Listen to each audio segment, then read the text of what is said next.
Era antigua. La economía de la Edad Antigua, 4000 a.C. al siglo V después de Cristo, tenía como principal actividad la agricultura.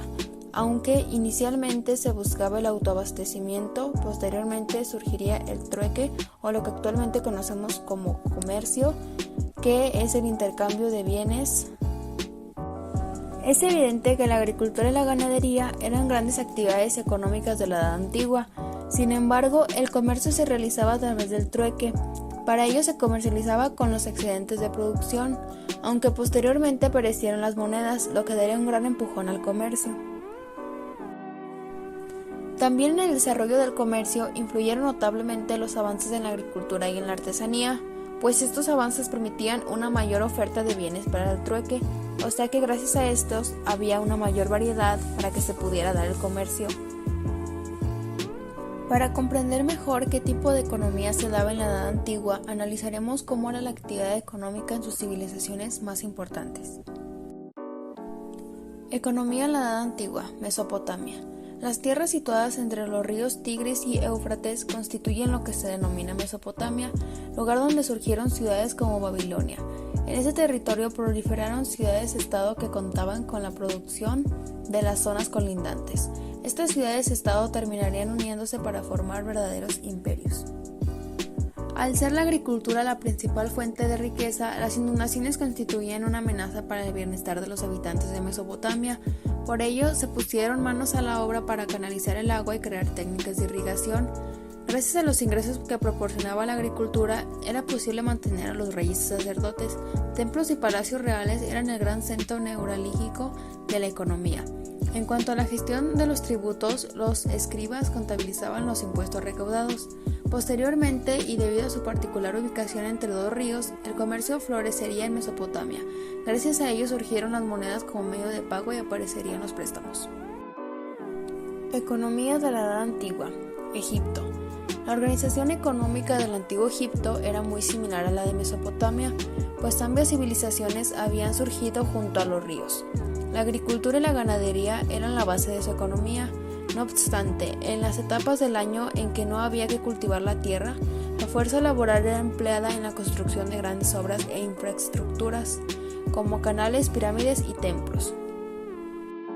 El faraón, que era considerado un dios, ostentaba el control de la tierra, determinando qué trabajo debía desempeñar cada quien y cuáles serían sus recursos. Dada la gran cantidad de superficie desértica en Egipto, los egipcios se vieron obligados a comercializar para proveerse de las materias primas escasas como el hierro y la madera. Por otra parte, desde las tierras de Nubia obtendrían metales preciosos como oro, plata y cobre. Ahora bien, el desarrollo de las monedas fue algo tardío si lo comparamos con otras civilizaciones. Economía de la Edad Antigua, Grecia y Roma. Grecia estaba conformada por una serie de ciudades-estado que en numerosas ocasiones rivalizaron. Así, Etonia era una región volcada en el pastoreo, mientras que Tesalia, el Peloponeso y Beocia se dedicaban fundamentalmente a la ganadería y a la producción de trigo. Por el contrario, las célebres ciudades-estado de Atenas, Esparta y Corinto eran importantes núcleos comerciales y artesanales. En las ciudades tuvo lugar un notable desarrollo de la artesanía, quedando distribuidos los artesanos en barrios según su actividad, alfareros, metalurgistas y artesanos especializados en muebles. Paralelamente a los avances de la artesanía, se produjo un destacado desarrollo de la minería. Los griegos alcanzaron la península itálica y dejaron unas costumbres que heredaron los romanos. La artesanía, la agricultura y el comercio eran un legado directo de la antigua Grecia. Así, la expansión de Roma iría acompañada por el crecimiento de un comercio que contribuiría a reforzar el poderío económico de la civilización romana.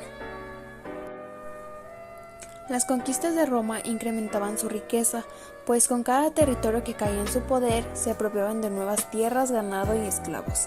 Más aún, los conquistados debían entregar a Roma su oro y su plata. Incluso las minas, canteras, astilleros y propiedades agrícolas eran confiscadas por Roma. Mientras tanto, la nobleza romana, disfrutando de los beneficios del excedente de su producción agraria, disponía de suntuosas villas en las que los esclavos trabajaban la tierra, y es que en Roma poseer tierras era sinónimo de riqueza. Era media. Esta estaba organizada bajo el sistema feudal con vasallos y siervos que debían trabajar para los señores dueños de las tierras. Apareció un nuevo sistema marcado por las relaciones entre vasallos y siervos, por una parte, y los señores feudales nobles en su mayor parte. Las principales actividades económicas durante la Edad Media fueron la agricultura, la artesanía y el comercio. Más allá de los aspectos concretos de cada actividad, existía un factor sin el que no se puede entender la organización social y económica de la época: el feudalismo. La mayor parte de producción se entregaba al señor feudal. Los vasallos y siervos vivían en condiciones muy precarias y en muchos casos estaban ligados a la tierra que trabajaban. Entre los avances técnicos que aparecieron en la Edad Media para mejorar los cultivos destacaron los molinos de agua, la mejora de los métodos de enganche de los animales y la evolución de herramientas como el arado o las azadas de hierro. Principales actividades económicas en la Edad Media. La actividad mercantil se daba en dos escalas diferentes. Por una parte, el comercio de corta distancia, que cubría las localidades cercanas a los lugares de producción. Por otra, el de la larga distancia, que se convirtió en uno de los motores principales de la economía. Entre las actividades encontramos la agricultura, la ganadería, el comercio, la artesanía y los gremios. Principales productos. Sus mercancías eran principalmente artículos de primera necesidad, como por ejemplo la sal, cerveza, miel, lana y cereales. Y para finales del siglo XII los mercaderes se volvieron errantes. Función de un banquero. Se encargaban de prestar dinero a corto plazo a clientes en momentos de dificultad a cambio de un objeto empeñado del mismo valor que el préstamo. Nicolás de Oresme. En la época medieval fue un pensador y él consideraba el comercio beneficioso y lo veía como una fuente lícita para la obtención de ganancia, pero lo subordinaba al interés del Estado, de los gobernantes y a la moral. Economía preclásica. Edad Media. Ocurrido en la Edad Media con política feudal y sistema económico señorial, y un escaso avance científico que comenzó a romperse con rutas comerciales del Extremo Oriente y una acumulación de metales preciosos, punto álgido y fundamental para fomentar la formación de mercados, posteriormente las de las ciencias económicas. Toma desde Europa en épocas antiguas del Antiguo Testamento, la antigua Grecia y la Edad Media, donde sus aportaciones fueron las principales doctrinas económicas de la evolución a los fundamentos. Después pasa una corriente denominada mercantilismo y es la primera doctrina económica de los fisiócratas. Los fisiócratas representaban tierra de agricultores, construcción del desarrollo y el orden natural. Los primeros pensadores preclásicos reflexionaron sobre los aspectos de su vida económica, pero principalmente en los mecanismos que no se basaban en el mercado. Orígenes e historia de la economía clásica. Autores el inicio de este pensamiento económico se suele fijar en el año 1776, cuando se publicó la obra de Adam Smith, Una investigación sobre la naturaleza y causa de la riqueza de las naciones. Su desarrollo posterior se vio marcado por una época en donde el capitalismo era el sistema económico dominante y la revolución industrial generaba importantes cambios socioeconómicos. Bernard Mandeville. Algunos de los economistas que se asocian a la economía clásica son Adam Smith, Jean-Baptiste Say, David Ricardo, Francois Knight, Thomas Malthus, Frédéric Bastiat y John Stuart. La economía clásica es una escuela de pensamiento económico que se basa en la idea de que el libre mercado es la forma natural del funcionamiento de la economía y que ésta produce progreso y prosperidad. Relación entre valores del trabajo y la tierra. La economía clásica reorientó el pensamiento económico alejándose del enfoque que se basaba en las preferencias de los gobernantes o las clases sociales. Los clásicos enfatizaron los beneficios del libre comercio y desarrollaron un análisis organizado del valor de los bienes y servicios como reflejo de su costo de las tierras representaban la riqueza. Algunos de los principios básicos de la economía clásica Bernard Mandeville, el libre mercado dará como resultado una asignación óptima de los recursos. El gobierno no debe intervenir en el funcionamiento del mercado. De hacerlo, solo generará influencia y obstaculizará alcanzar el equilibrio del mercado. Los precios se ajustan de manera natural al alza o a la baja, incluyendo los salarios, para que los mercados logren su equilibrio. El mercado de trabajo se encuentra en pleno empleo. Si se observa desempleo, este será de carácter friccional o voluntario. La producción total está determinada por el pleno empleo de los recursos. De esta forma, la oferta está dada y los cambios en la demanda solo generan cambios de precios. Políticas monetarias son eficaces. Las políticas fiscales son ineficaces. El valor de un bien está determinado por la cantidad de trabajo que se utiliza en producirlo.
Economía neoclásica es una escuela de pensamiento económico que se basa en la idea de que el valor de los bienes es una función de la utilidad o satisfacción que le asignan los consumidores. El origen. La economía neoclásica surge en la década de 1870. El término neoclásico es muy criticado por algunos economistas, argumentando que trata de aglutinar al pensamiento económico marginalista que hubo entre 1870 y 1920. Dichas ideas apuntaron a formalizar la economía para asimilarla de una forma más matemática. Los orígenes del neoclasicismo se encuentran en la idea de los economistas marginalistas que buscan una teoría económica más rigurosa, basada en modelos matemáticos objetivos y alejada de determinantes históricos. Autores principales de la economía neoclásica: Agustín Cougnot, 1801-1877. Matemático francés que dio comienzo a la formalización de la ciencia económica. Propuso el uso de funciones matemáticas para describir categorías económicas, tales como la demanda, la oferta o el precio. Sus obras más importantes fueron investigaciones acerca de los principios matemáticos de la teoría de las riquezas en 1838 y principios de la teoría de las riquezas 1863. León Walras, 1834-1910. Economista francés que en el libro Elementos de Economía Pura, 1874, criticó la teoría clásica del valor del trabajo de Smith y David Ricardo. Fue uno de los primeros en traducir el cálculo matemático en economía. Formula su teoría de la relación entre los mercados de bienes y los mercados de los factores de producción, como trabajo, tierra y capital. Es uno de los primeros en plantear el problema del equilibrio general en economía, fundador junto a otros de la corriente neoclásica y del marginalismo. Principales contribuciones de la economía neoclásica.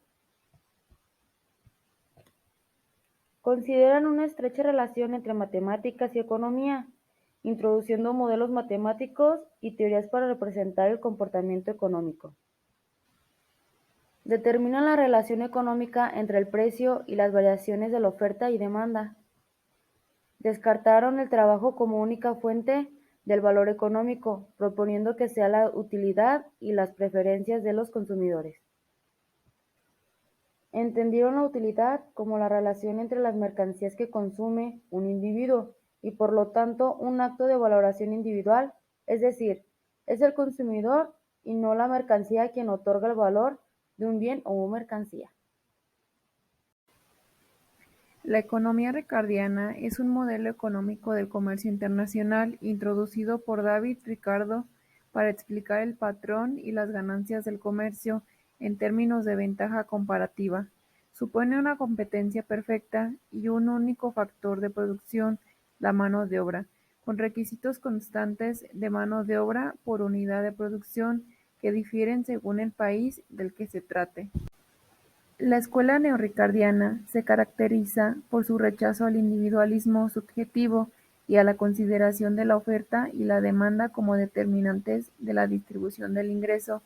El reconocimiento de la división de la sociedad en clases es un punto esencial en el análisis neorricardianos. Desde esta posición, los neorricardianos emprendieron una crítica interna de la economía vulgar, mostrando que muchas de sus proposiciones centrales no son consistentes con sus propios supuestos. Su importancia como ideología económica. El pensamiento económico burgués se encuentra dividido en dos campos, el neoclásico y el neorricardiano. Los neorricardianos han rechazado en bloque las posiciones marginalistas y han vuelto a las primeras formulaciones del pensamiento económico burgués, particularmente a las formulaciones de los fisiócratas de Smith y Ricardo. ¿En qué consistía la tesis de los neorricardianos? Rehicieron la senda de Ricardo, retomaron la idea de formación de precios en función de los costos y de la ganancia, el propósito de construir una unidad invariable de medición económica y un sistema de producción en niveles con capitales y técnicas heterogéneas, que además resolverían el problema de la transformación de precios y salarios. Asumieron tareas tales como resolver el problema de las transformaciones entre precios y salarios y el diseño de una unidad económica invariable. Los neorricardianos además lograron demostrar la independencia de la tasa de beneficio respecto a la productividad del capital e hicieron innecesario recurrir a funciones de producción y al supuesto de rendimientos constantes a escala.